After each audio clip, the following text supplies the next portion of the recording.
Welcome. Welcome and thank you. So, we are continuing this morning in chapter 25 with the teachings of Jesus. We're looking at the science of mind in the teachings of Jesus. This chapter makes reference to the things that Jesus said and did as recorded in the Bible. So, I will again be using the Bible to put things into context, the quotes that are in our textbook, the teachings of Jesus, what he was doing when he said these things, why, and how it relates to or illustrates the principles and the ideas of the science of mind within our textbook. So, Jesus has been traveling from town to town. He's teaching, he's healing people, he's casting out demons, he's performing miracles, and he's been creating quite a stir, to say the least. Is this current? Yeah. Now, he's Sally Joe, mute yourself, please. He has taught his disciples how to do these things, and now he's about to send them out to do the same thing. And he's giving them instructions and cautioning them before they go. He says that because of him, people are going to be against you. So if you go into a town and people are really against you and negative, get out of Dodge. Okay. If it's not safe, just go. When you go into a town where you find people that are amenable, then you teach them. You teach them what I've taught you and listen to your intuition. Don't worry about the people that are against you. As a matter of fact, he says, don't even worry about the people that can kill you because they cannot destroy your soul. He says the most important thing is to watch your mind. So from Matthew 10:36, chapter 10, verse 36, and a man's foes shall be of his own household. So we go to our textbook to page 441, and it says there are no enemies external to our own mind. This is one of the most difficult problems to understand. And simple as it sounds, it penetrates the depths of creative causation. Nothing can happen to us unless it happens through us. That which we refuse to accept to us cannot be, and that which is to us cannot help becoming a reality in our lives. But someone will say, that someone would have been me, I didn't conceive of this evil which came upon me. It was not in my mind. The question, the textbook says, then arises, can any particular evil be real to one if he refuses to entertain it in his thought? The answer must be, it cannot. This is one of those hard sayings which is very difficult to understand, but the principle involved is plain. If we can divorce our lives from the thought of evil, from receptivity to it, if we can bring our mentality to a place where it no longer conceives evil, hallelujah, then evil cannot exist for us.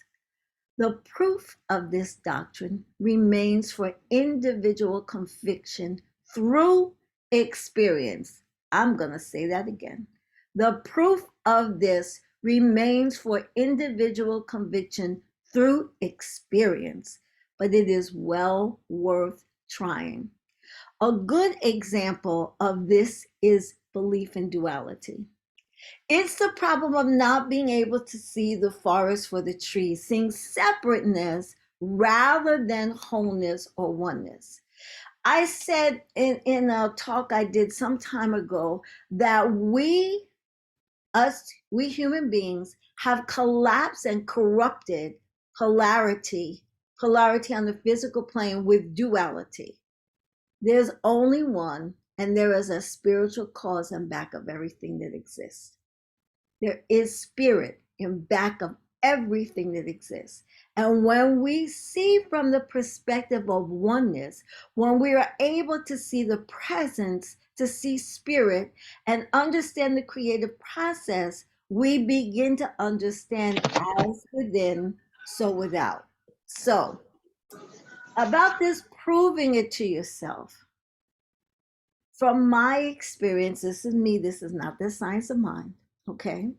Well, hopefully it is. But what I have come to understand is that sometimes it's the absence of something that allows an influx to enter the void. In Matt 10:16, Jesus also says, "Behold, I send you forth as sheep in the midst of wolves. Be ye therefore wise as serpents and harmless as doves." Is sometimes a lack of awareness, a lack of skill, a lack of preparation that can cause challenges for us. If you don't know that there are wolves, you can find yourself in a situation that you really never dreamed of, that you never thought of, when you set off blissfully to wander in the beautiful forest. So on page 446 and 47, Holmes further elucidates spirit is perfect, it's good, it's complete, it's love and harmony. When we are having problems, we are off track, we are out of alignment with spirit. So, what do? How do we realign? We realign through self analysis. He says, ask yourself the questions. What is my relationship with the great whole? What's my relationship with the presence? What do I believe about the causes and back of all and back of everything? Where does my fear and my discouragement come from? They can't come from spirit. It's not what spirit is. So it has to be from our consciousness. Because what is spirit? Spirit is truth, love, it's free, it's happy, it's peaceful. He says in the textbook that I have to hold my mental attention to the truth of what God is while in the midst of discord. And it is not easy, but it is possible. And how do we do that? With gratitude. Gratitude generates joy. It generates love. It generates a feeling of connectedness. We have to seek wholeness, not fragments. We have to give our undivided attention to the spiritual unit and back of all things. We must embody God, embody truth. That's where our power lies. From page 448 in the textbook, and I quote, "The purpose of the science of mind, the whole purpose of science of mind is to reconcile the apparent separation of the spiritual world, which must be perfect, with the material world, which appears imperfect. The spiritual world is the cause of the material. We are spiritual beings governed by mental law. Only that world can appear to us which we mentally perceive. Man's experience is a logical outcome of his inner vision. His horizon is limited to the confines of his own consciousness. Wherever this consciousness lacks a true, bold, quote, underlined, a true God perspective, its outward expression will lack proper harmony. This is why we are taught to be transformed by the renewing of our minds. And since no one lives by proxy, but each unto himself, meaning we have to do it for ourselves, every individual must make the test in his own soul. So, Jesus had another big day the day before. He'd been honored by the people. They made a carpet for him. They laid down their clothes, made a carpet for him, and they lined it with olive branches. He had chased the businessmen out of the temple. He had a big day. He was busy. So he went and he got some rest. And when he got up the next day, he was hungry. So he was walking to the city and he saw a fig tree. And he went to the fig tree because he was hungry, but the fig tree didn't have any figs on it, not one. It should have had fruit. Something was not right. So Jesus spoke to the tree and said, "No fruit is going to grow on you ever again." And the tree immediately withered and died. His disciples were shocked. They were surprised at how quickly it happened. And they were like, how is this possible? And in Matthew 21, verse 21 to 22, Jesus answered and said unto them, "Verily I say unto you, if ye have faith and doubt not, ye shall not only do this which is done to the fig tree, but also if ye shall say unto this mountain, Be thou removed and be cast into the sea, it shall be done. And all things whatsoever ye shall ask in prayer, believing, ye shall receive." Our textbook on page 558 to 559 speaks of this and says, the things we need, we are to ask for, and we are to believe that we receive them. This plumbs the very depth of the metaphysical and psychological law of our being and explains the possibility of an answer to our prayers. When we pray, we are to believe that we have. Why? We are surrounded by a universal law, which is creative. It moves from the thought to the thing. Unless there is first an image, it cannot move, for there will be nothing for it to move toward. Prayer is a mental act, must accept its own answer as an image in mind before the divine energies can play upon it and make it productive. As we must plant a seed before we can reap a harvest, so we must believe before our prayers can be answered. Prayer should reach a point of acceptance, an unqualified and undisputed place of agreement. We have to be in alignment with it. Let us take the mental images of our desires to the bosom of the creative life, and here make them known by impressing them upon it with positive belief. If we do this, our prayers will be answered. So I want to close today with what is, in my opinion, Jesus' greatest teaching. Possibly in some ways the most challenging in the human context.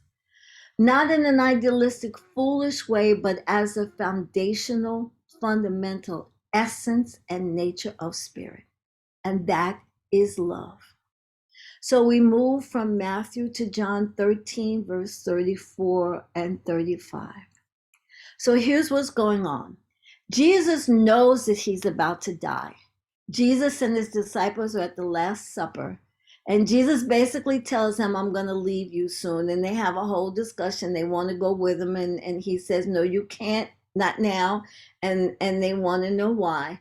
And John 13, verse 1 specifically mentions that he loved his disciples and he loved them to the end. So they finished eating, and Jesus gets a towel and a basin, and he begins to wash the feet of his disciples. And some of them start to protest and say, you're my master. What are you doing? You're not washing my feet. And others are like, why? Why are you doing this? To which Jesus replied, "You don't understand now, but you will." He said, "Some of you are not clean." He knew he would be betrayed and be denied. And I just need to stop for a moment because this is such a powerful teaching for what we're going through in the world today. Because we are at a divide over so many things. We are at a divide politically, we're at a divide economically, we are at a divide over health and the vaccine. We are at a divide over so many things, and think that my opinion is more valid and better than your opinion. The majority is more important and better than the minority, without the understanding that we're all one, and whatever happens to one impacts the all, and no one is greater or lesser. And so he explained to them that he was giving them an example of what they should do. He said, the master is not greater than the servant, and I'm not greater than the one who sent me. I'm not greater than the Father. He told them that one of them would betray him and one would deny him 3 times. And then he said, a new commandment I give unto you, that ye love one another as I have loved you, that ye also love one another. By this shall all men know that ye are my disciples, if ye have love to one another. In closing, the textbook elucidates this so beautifully. Love is the central flame of the universe, nay, the very fire itself. It is written that God is love and that we are his expressed likeness, the image of the eternal being. Love is self-givingness through creation, the impartation of the divine through the human. Love is an essence, an atmosphere which defies analysis, as does life itself. It is that which is and cannot be explained. It is common to all people, to all animal life, and evident in the response of plants to those who love them. Love reigns supreme over all. The essence of love, while elusive, pervades everything, fires the heart, stimulates the emotions, renews the soul, and proclaims the spirit. Only love knows love, and love knows only love. Words cannot express its depth or meaning. A universal sense alone bears witness to the divine fact: God is love, and love is God. Let's take this into treatment.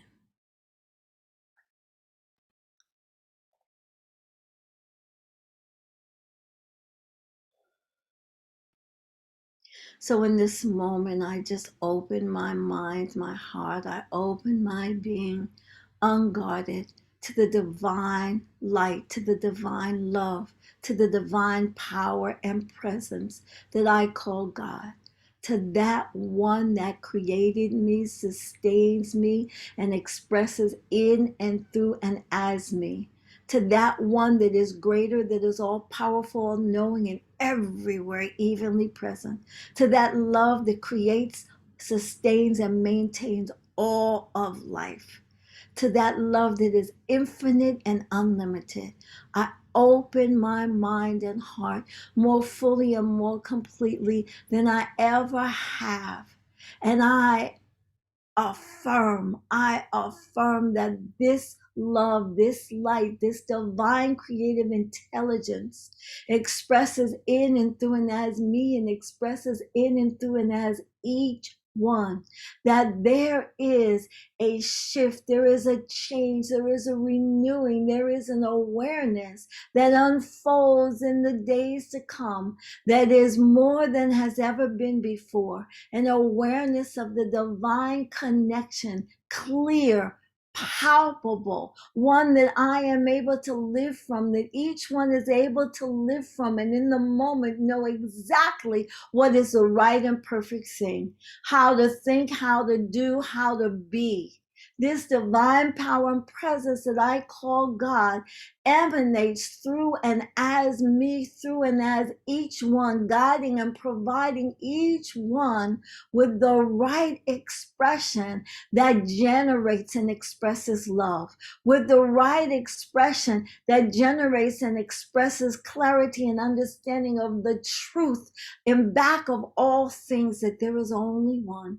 It is perfect, whole, and complete, and it is love. That this divine intelligence makes a way out of no way. It makes a way so the greater peace evolves, so the greater love evolves, so the greater light and prosperity evolves, so the greater self-expression evolves, so that all, all, all are divine expressions of this love, so that all express beauty and harmony and wholeness, so that all have the intelligence and the wisdom to live from this place, to live from the divine expression of God. There is a choice. I choose God. I choose love. I have been given free will, and I choose my highest and best. I choose the highest and best for the world. I choose the highest and best for all of life. And I give thanks. I am so grateful for this incredible expression and experience that I call life. I affirm this for each one, for individual in the all. I affirm it for each one, knowing that it is simply the divine presence of God expressing. And so I simply release this word into the law, knowing that it is the truth and it is God that makes it so. Please close with me, and so it is.